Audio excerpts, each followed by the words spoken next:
Hey guys, and welcome back to Mad About Skin. In today's video, I want to share with you how to use Retinal for the very best anti-aging results. I know lots of you guys out there over the past 12 months have switched from traditional Retinol to its sister counterpart Retinal and are seeing some great results. Well, whether you're completely new to Retinal and want to know where to start before making the switch, or maybe you've already switched over and you want to make sure that you're doing it right, in today's video, I want to share with you the best application techniques and hacks for getting maximum anti-aging results. Sit back, relax, let's talk how to use Retinal. Now, before we get into this video, I would love to know whether you're still using Retinol or you've already made the switch to Retinal. So let me know in the comment section below because I want to do a little bit of a survey. Just drop me a quick comment with either Retinol or Retinal, depending on which one you use. Now, if you've gone full strength and you're at the prescription strength tretinoin, also drop that and let me know so we can kind of do a little bit of a survey and see just how many people have made this switch. Whatever your thoughts on Retinal, if you enjoyed this style of content where we do a little bit of a deep dive and I share with you how to best incorporate the ingredients we might already be using in order to maximize their benefit, let me know by reaching down and giving the video a big thumbs up and a like.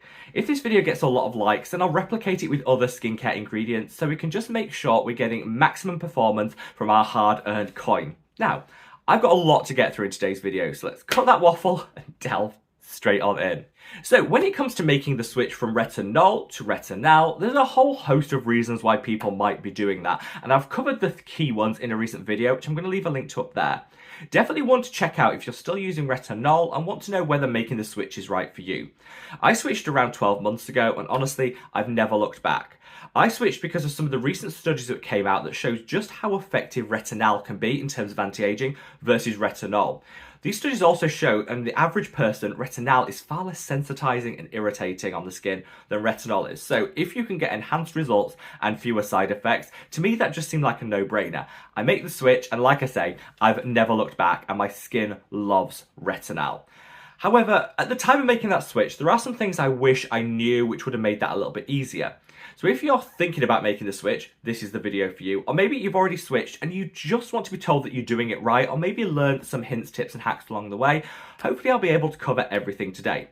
So let's first talk what strength Retinal to choose. Well, if you're completely new to retinoids, you've never touched a retinol, but you want to start with Retinal, then honestly, I think you're onto a winner. Retinal is very beginner friendly, but you're going to want to start with a low strength, use it a couple of times a week and build up your tolerance from there.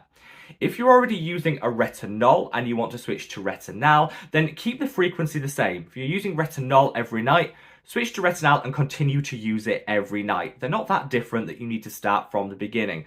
But again, just be mindful of that concentration. So you'll get 3 strengths of Retinal traditionally. 0.05%, great for beginners, great for people with super sensitive skin. 0.1%, which is a great all-rounder. If you've got resilient skin, you can start with this strength. If you're moving from Retinol to Retinal, this is a strength that I usually would recommend, 0.1%. And that'll just give you the very best results. Finally, there's 0.2% strength, which is a sky-high concentration. That's really only for the super resilient skin types and people that want those real advanced results. It's great, but again, build up to it. So I'd say if you're new to Retinal and retinoids completely, start with a 0.05% strength a couple of times a week and build up from there. If you're moving from Retinol, which is established in your skincare routine, across to Retinal, then start with a 0.1% concentration and use it as frequently as you were your Retinol. Just swap the 2 serums out. I'm going to come on to later in the video some of my recommendations with each strength so you'll know what to use. But yeah, it's as simple as that. Don't overcomplicate it. It will all just depend on what your start point is. So second thing I want to tackle is what to use Retinal alongside. Well, it works with just about everything. The only things I wouldn't pair with Retinal in the same routine are exfoliating acids. I think this can just be too sensitizing, and in that respect, very similar to Retinol, where I wouldn't advise that either. So stay away from your exfoliating acids in the same routine, but everything else is pretty fine to use. There are 2 ingredients though that I definitely recommend pairing with Retinal if you don't already, and it's these 2. Azelaic acid and urea. Now, let me explain why. So azelaic acid, this is the one by Geek and Gorgeous, their A-pad, which is my favourite. Azelaic acid calms, soothes and reduces irritation in the skin. Whilst retinal is a lot less sensitizing than retinol, you might still get some sensitivity, particularly if you're new and starting from scratch. However, if you incorporate azelaic acid alongside it, that'll minimize any sensitivity and irritation in the skin, and I feel just get you enhanced results. Azelaic acid is also great at evening out the skin tone, so it's definitely a quick win to pair alongside your retinal of choice for just some enhanced results and less risk of sensitivity and irritation. I also recommend pairing urea, like I said, because one study that I was reading shows that if you use retinal and urea together, it can actually significantly improve the results you're going to get when it comes to fading hyperpigmentation. So if you're tackling dark spots, discoloration, and want a more even skin tone, retinal and urea are best friends. Urea is great because it's a humectant, so it'll maintain moisture levels in the skin, but it's also a gentle exfoliant, which you can use alongside retinal to just increase that cell turnover. You really want to use urea in a 10 or a 15% concentration for the best results, and this one by Transparent Lab, their urea face serum, is one of my personal favorites. I covered how to do this again in a recent video, which I'm going to leave a link to up there. So definitely check that out before you reach for urea so you know exactly how it's worked. But for me, pairing azelaic acid and urea alongside your retinal will get you increased results without the need for any increased side effects. Now, finally, choose your base formulation wisely. Retinal, because it's becoming a little bit of a trend in skincare, you're seeing lots of different forms and variations. And I'm going to quickly talk you through some of them so you can pick the right ones. This applies whether you're new to retinoids completely and are starting with retinal, or you're moving from retinol to retinal and you want to make sure you're using the right formulation. So traditionally there are three different forms. Oils, which are great if you've got drier skin types. They've also got encapsulated retinols, fantastic if you have sensitive skin, and they have traditional serum and emulsion forms. Those work for almost everybody, but you might want to go for one of the options if you have a specific skin's need.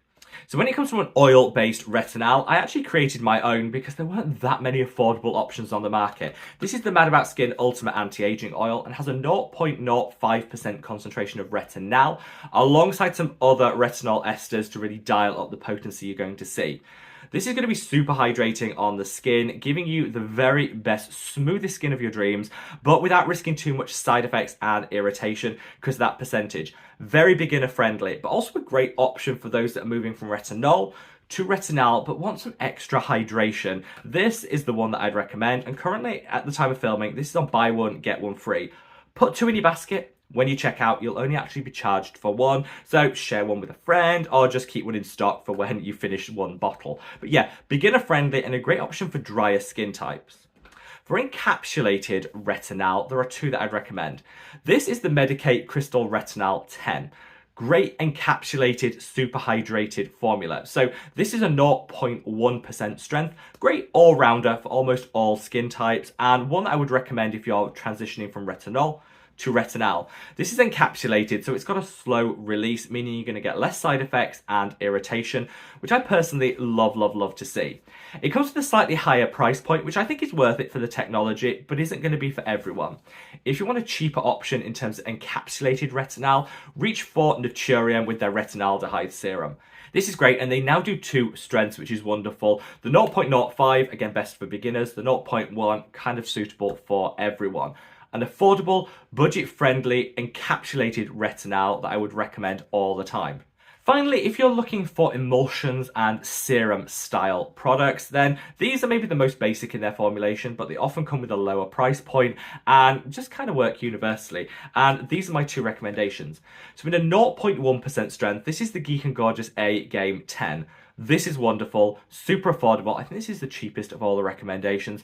It's great for everyone, super hydrating, and like I say, that 0.1% strength that makes this work for almost all skin types. If you want to go super high strength, 0.2 strength, this is the ordinary retinal emulsion. This is a sky-high concentration, and like I say, only for people that have been established using retinoids for years and want to go in at the max strength, then this is the one to use. It's not beginner friendly, start with the lower strength and work your way up. But for those of us moving from retinol to retinal and wanting like instant maximum results, this is a great option. Again, just keep your eye on any sensitivity you might experience and take a day off if you do start to get any sensitivity and irritation before restarting.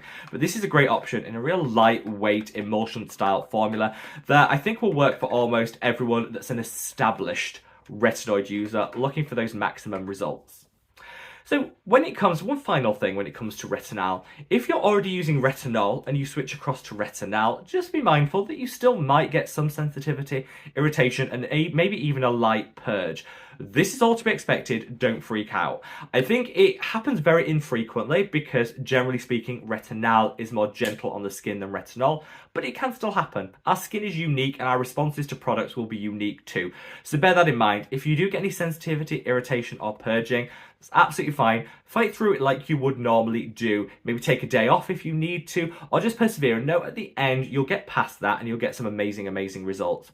Just always keep an eye on what your skin's telling you. Too much sensitivity is a sign to take a break, a couple of days off before restarting. If you've got a purge, something to work through and you'll be absolutely fine after a couple of weeks. Just bear that in mind. Generally speaking, very few people will experience this, but if you do, it's nothing to worry about. Just like I say, take those precautions and listen to what your skin is saying.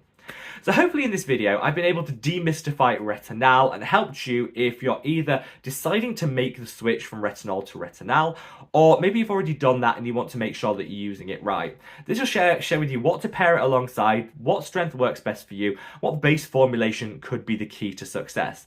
Let me know your thoughts in the comment section below, wherever you are in the world, guys. Stay safe, stay well, and love your skin. Take care. Bye.